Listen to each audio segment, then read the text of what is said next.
السلام عليكم ورحمة الله وبركاته. ازيكم عاملين ايه؟ يا رب دايما تكونوا بخير وصحة وسعادة. النهاردة بقى ميعادنا مع ميزانية الاسبوع التاني لشهر 9 ان شاء الله باذن الله. ميزانية 600 جنيه شاملة كل حاجة، كل اللي هتحتاجيه في البيت ان شاء الله هتلاقيه. وكمان هقولك على شوية افكار نقدر نمشي بيها الاسبوع بتاعنا بشوية تريكات حلوة كده واكلات موفرة. وكمان هقولك على المنيو بتاع الاسبوع التاني ده لشهر 9، وان شاء الله باذن الله تاخدي منه افكار وتنفذيها. عايزاكم بقى تحطوا اللايك للفيديو، ولو لسه ما اشتركتيش في القناه فضلا منك وليس امرا بسرعه اشتركي في القناه وشجعيني وادعميني بكومنت حلو. وما ننساش نصلي على الرسول، اللهم صل وسلم وزد وبارك عليك يا حبيبي يا شفيعي يا رسول الله. وتعالوا نقول بسم الله ونبدا الفيديو بتاعنا. هبدا معاكم كده اول حاجه بالخضار. وبصوا يا جماعه، عايزه اقول لكم على صدمه ان الخضار بدا سعره يغلى جدا. يعني انا بصراحه نزلت السوق المره دي، او مش السوق الخضري يعني، وبصراحه لقيت الحاجه سعرها غير ما بشتريها على طول. يعني الحاجه سعرها بدا يرتفع بشكل ملحوظ. فجبت بقى شويه حاجات كده تمشيني، في حاجات هتمشيني اسبوع وفي حاجات ان شاء الله هتمشيني اكتر. جبت زي ما انتم شايفين، طبعا الحاجات كانت في التلاجة انا شاريها من بالليل فمرضتش اشيلها من الاكياس عشان اوريها لكم. جبت كيلو فلفل، الكيلو على بعضه كده ده او ده عامل 20 جنيه. فجبت كيلو نص من الفلفل الرومي ونص من الفلفل اللي هو الحامي. تمام، هيقعد معايا ده طبعا اكتر من اسبوع. كمان اشتريت نص كيلو خيار، والخيار عندي ب 25 جنيه. تمام، نص كيلو ده عامل 12 جنيه ونص. خلاص برضو عشان لو احتجت اعمل سلطه ولا حاجه، بس انا مش من الناس اللي بتستخدم الخيار كتير يعني. فقلت اهو نص كيلو ممكن يقعد معايا كمان يعدي الاسبوع كمان، يعني ممكن يقعد 10 ايام ولا حاجه. كمان جبت ليمون، نص كيلو ليمون. الليمون عامل 25 جنيه، اشتريت النص كيلو ب 12 جنيه ونص. خلاص، وطبعا انا كنت شاريه ووريته في الاسبوع اللي فات ولسه عندي منه لحد دلوقتي. فجبت كملت عليه نص كيلو تاني، قلت اهو يمشي الدنيا ويقضي الغرض. خلاص. الطماطم، بصوا بقى يا جماعه، طبعا هي الطماطم ما فيهاش حاجه، ده هي بس المطرح ما كانت في التلاجة فمبلوله كده مطرح ما كانت في التلاجة. لكن هي بصوا ما شاء الله عامله ازاي اهي زي ما انتم شايفينها. بصوا يا جماعه، الطماطم اللي بدات تغلى بسعر بشكل رهيب. انا عندي الطماطم بتبدا من 5 جنيه وانت طالعه 5 جنيه لحد 15 جنيه، اغلى طماطم ب 15. انا بصراحه لقيتها كلها تقريبا واحد، يعني الفرق بس ان دي جامده شويه ودي حمراء ودي مش حمراء. انا 5 جنيه دي لقيتها بصراحه جامده زي ما انتم شايفين كده، بس مش حمراء يعني. فقلت مفيش مشكله ان انا اشتريها واسيبها يوم بره التلاجة، وان شاء الله هتحمر عادي مفيش اي مشكله. طبعا هي فيها واحده كده اللي هتلاقوها حمراء زي كده هتلاقوها طريه، ولكن اللي مش حمراء انا منقيها معظمها مش حمراء زي ما انتم شايفين. اشتريت 3 كيلو ب 15 جنيه. فزي ما انتم شايفين كده دي هسيبها بره التلاجة، واللي هي دي هستخدمها عادي للخضار على طول. تمام، دول سعرها زي ما قلت لكم ب 15. وزي ما قلت لكم ام 15 جنيه الفرق بينها وبين ام 5 ان هي حمراء، ولكن هي حمراء وطريه. دي مش حمراء بس جامده. خلاص، تعالوا كده نشوف الحاجه اللي بعد كده. كمان اشتريت بتنجان، دول 2 كيلو بتنجان اللي هو الاسود على اللي هو البتنجان البنفسجي ده، عشان هعمل محشي. كل كيلو منهم ب 10 جنيه، فدول ال 2 كيلو عاملين 20 جنيه. وطبعا زي ما قلت لكم ان انا هقول لكم في اخر الفيديو على المنيو بتاعي. ولو انت معايا لحد هنا اوعي تنسي تحطي اللايك، ولو لسه مشتركتيش في القناه فبسرعه اشتركي. تعالوا كمان نشوف الحاجه اللي بعد كده. اشتريت كمان بتنجان اللي هو الرومي، دول كده ب 20 جنيه على بعضهم. دول اكتر من كيلو، يعني تقريبا كيلو ونص 2 كيلو في الحدود دي. يعني انا وزنتهم كده على بعضهم عشان انا عايزه 3 في كل مره هعمل واحده. يعني دول كده على بعضهم طلعوا ب 20 جنيه. طيب جبت كمان؟ جبت بصل اهو. البصل ب 15 وشادد، وفي باغلى من كده كمان البصل الابيض او اللي هو الاصفر ده عامل 20 جنيه. برضو اكتبوا لي في الكومنتات الاسعار عندي زي عندكم ولا لا، عشان برضو ابقى فاهمه. ده كده الكيلو من ده اهو. الوسط دي الحلوه، انا ما بحبش الكبيره، انا بحب الوسط دي على قد الطبخه بتاعتي. ودي برضو من حاجه بتوفر لك جدا، ان انت لو بتحبي طبختك بسيطه ولا حاجه هاتي الصغننه دي على قد الطبخه عشان ما تهدريش. دي برضو بند من بنود التوفير المهمه جدا، وفي نفس الوقت بتبقى ارخص شويه من الكبيره دي. وبصراحه انا معرفش ليه الناس بتشتري الكبيره دي، يعني انا شايفه ان ملهاش لازمه. اللي هيقشر واحده ويقطعها هيقطع اكتر من واحده، مفيش اي مشكله. المهم ان انا اشتريت 2 كيلو ب 30 جنيه، الكيلو عامل 15 جنيه. اشتريت كمان بقى بطاطس، برضو كيلو البطاطس عندي بدأ يغلى، كانت ب 13 وب 10 لقيتها ب 15 جنيه ومش حلوه. بصوا زي ما انتم شايفين كده، يمكن دي احلى حاجه، يعني والله بجد دي احلى حاجه موجوده عنده. المهم ان الكيلو منها عامل 15، فجبت 2 كيلو هيمشوني يعني اكتر من اسبوع. انا بحتاج في الاسبوع كيلو. خلاص، فدول كده ب 30 جنيه. ده كده الخضار اللي انا اشتريته. لا لسه في حاجه كمان، تعالوا بصوا اوريها لكم عشان مهمه جدا اهي. اشتريت خضره، اشتريت 3 ربطات خضره من اللي هي الكزبره دي، واشتريت نص كيلو ملوخيه. دول كده ب 15 جنيه الشنطه دي. تمام. طيب دي كده الخضار اللي انا اشتريته. هنشوف بعد كده بند الخزين. بس عايزه اقول لكم حاجه مهمه، ان الحاجات دي مش هتقعد عندي اسبوع، الحاجات دي هتقعد عندي اكتر من اسبوع، لان احنا فردين، فالحاجات دي ممكن تدخل عندي في 15 او 20 يوم كمان، طبعا باستثناء الطماطم. ممكن احتاج طماطم تاني بعد 10 ايام 12 يوم، ممكن احتاج تاني. خلاص، فهشيل بقى الحاجات دي ونشوف الخزين بتاعي. نيجي بقى للخزين. اول حاجه اشتريت كيلو دقيق. كيلو دقيق سعره 20 جنيه، وطبعا انا كل اسبوع ليا تقريبا كيلو دقيق، ممكن يتعدى كمان الكيلو، لان انا بعمل كيكات وحاجات عشان خاطر ايه، اوفر بند الفطار على قد ما اقدر في البيت، لان انا جوزي بديله زي لانش بوكس كده للشغل، فلازم اعمل له شويه حاجات كده. تمام، فلازم على قد ما اقدر اكون موفره دقيق. فانا اشتريت كيلو، وعندي من الاسبوع اللي فات نص كيلو، فبصوا اتقطع، مش مهم، يلا الحمد لله. المهم ان ايه، ده هيكفيني.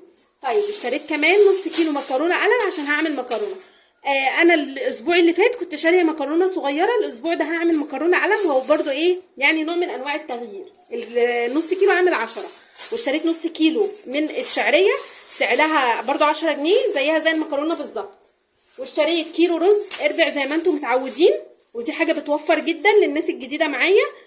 نصيحه مني ليكي، لو عايزه توفري هاتي، لو انتوا اسره صغيره هاتي الربع على بعضه، او يعني الكيلوات هاتيها اربع، او لو انتوا اسره كبيره شويه هاتيها نصاص. الحكايه دي بتوفر لك جدا، وبتبقي عارفه انت بتعملي قد ايه، يعني الموضوع بيحجمك شويه، ما تبقيش يعني ماشيه كده الكيلو تدلقي منه، لا انت بتبقي ماشيه بمعيار. خلاص، فدول كده الكيلو عامل 25. اشتريته الاسبوع ده ب 25 جنيه.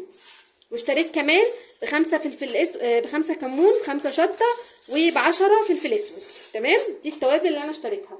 اشتريت كمان ب20 جنيه او تقريبا 25، ب25 جنيه زيت، وفضيته في الازازه دي، عشان برضو ايه، بخلي ازازه كده دايما نظيفه وحلوه، ولما بحتاج اجيب سايب بجيبه عادي واحطه فيها.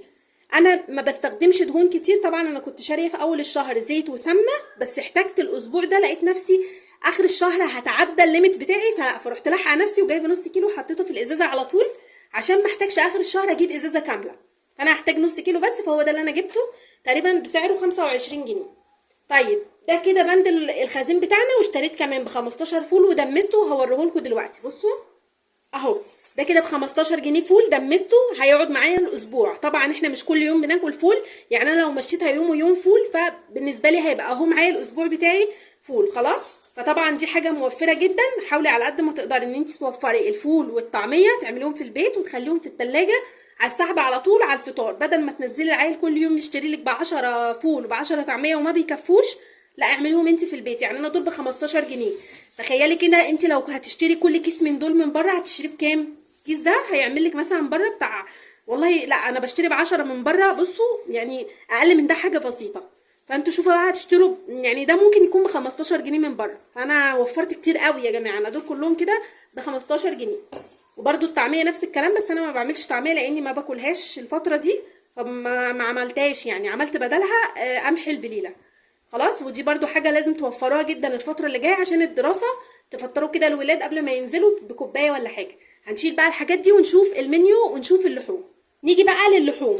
طبعا الاسبوع ده انا همشيه مختلف، مش هشتري فراخ. انا الاسبوع ده انا هديكي فكرتي، وانتي طبعا حريه، هديكي برضو اختيارات تانية لو حابه تنفذيها نفذيها. انا الاسبوع ده هشتري كيلو اجنحه، او اللي هو الهيكل على بعضه، وانا هخليه.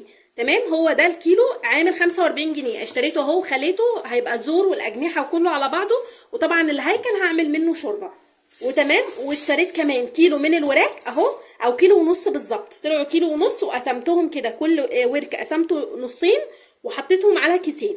تمام، كل واحد فيه 3 قطع، او 3 قطع وحته صغيره كده، يعني كل واحد فيه 4 قطع. خلاص، الكيلو من الوراك عامل اللهم صل على سيدنا محمد، صلوا على النبي كتير في الكومنتات وحطوا اللايك. كام يا ولاد؟ والله بصوا تقريبا 70 75 في الحدود دي. المهم ان الوراك دي طلعت ب 100 جنيه. خلاص، وادي من 45 ادي 145 جنيه للفراخ. انت ممكن لو بصوا، انا فكرت بطريقه اقتصاديه. انا كده الموضوع عمل معايا كام 3 اكلات مرتاحين. لكن لو انا هجيب فرخه ام 145 مش تبقى كبيره، هتبقى وسط، فمش هتكفيكي ال3 مرات، هتكفيكي مرتين بس. وكمان لو انتوا اسره كبيره مش هتكفيكي المرتين، هتكفيكي مره واحده. فده اقتراح للناس اللي عايزه توفر. فبالنسبه لي الاجنحه والوراك هي الموفره معايا الاسبوع ده، خصوصا ان الاسبوع ده هيمشي معايا ب 600 جنيه، مش مبلغ كبير. خلاص. واشتريت كمان ربع كيلو من اللي هي اللحمه المفرومه، وقسمته على كيسين. وانت بالنسبه لك ممكن تخليه كيس واحد عادي، مفيش اي مشكله. فانا بالنسبه لي كده معايا 5 ايام لحوم. انتوا لو انتوا اسره كبيره هيبقى معاكم 4 ايام، لان هتعملي اللي هي اللحمه على يوم واحد. خلاص. طيب اللحوم بتاعتي بكام؟ زي ما قلت لكم ادي 145، وربع كيلو اللحمه المفرومه بعامل 60، يعني 205 جنيه بالظبط لحوم. تمام. وطبعا كل حاجه في الفيديو قلت لكم على سعرها. تعالوا كده بقى نشوف المنيو بتاعنا. بصوا بقى يا ولاد، انا اول يوم هعمل فيه محشي. هعمل فيه محشي من غير اي حاجه خالص، يعني ولا اي حاجه. وطبعا اللي متعود عليا وعارف ان انا قبل ما بنزل ببقى عارفه انا هشتري ايه، وببقى عامله منيو للاكلات الاسبوعيه بتاعتي عشان الميزانيه بتاعتي ما تخرمش. فانا اول يوم كده همشيه محشي، مش هعمل فيه اي حاجه، اللي هو النهارده ان شاء الله بامر ربنا هعمل محشي كده. شويه محشي بقى. انا عندي كيس كرنب في التلاجة هطلعه، وعندي طبعا انتوا شفتوا كده معايا الفلفل، وعندي كوسيتين برضو في التلاجة كنت شاريهم من الاسبوع اللي فات وما عملتهمش، فهعملهم مع البتنجان اللي احنا شاريينه، وهيبقى حله محشي مشكل كده وفيها كرنب والدنيا جميله وزي الفل. ممكن كبيري اعمل جنبهم شويه سلطه، وخلاص على كده. تمام. نيجي لتاني يوم هعمل ملوخيه وبطاطس ورز وفراخ. خلاص هعمل كيس من الفراخ دي وهيبقى ماشيه معايا الدنيا. نيجي لتالت يوم، نسيت اقول لكم ان انا شاريه بيضتين اهو. بصوا اهو بيضتين عشان هعمل بيهم عجه. تمام. هعمل تالت يوم بقى البيضتين دول الواحده ب5 جنيه. فهعمل يوم اللي هو تالت يوم هعمل عجه وبطاطس محمره وسلطه وبس، لان انا طبعا اليومين دول عامله ابو يوم مشيته من غير لحوم، واليوم التاني يعني انا ماشياه يوم ويوم، يوم قرداحي ويوم من غير ويوم بلحوم. تمام. نيجي الرابع يوم هعمل فيه مكرونه وكفته. هعمل كيس لحمه مفرومه من دول وجنبهم مكرونه وزي الفل. تالت يوم هعمل مسقعه برضو باللحمه المفرومه. رابع يوم هاكل بواقي الاكل، او خامس يوم يعني هاكل بواقي الاكل الموجوده عندي كلها. نيجي لسادس يوم هعمل صينيه فراخ بالبصل، بس انا الخامس يوم ده هيبقى عندي ناس، فهعمل الكيسين، هعمل كيسات. والحمد لله على كده. ده كده المنيو بتاعي بتاع الاسبوع ده، ودي المشتريات بتاعت الميزانيه دي. يا رب تعجبكم وتكونوا خدتوا منها افكار.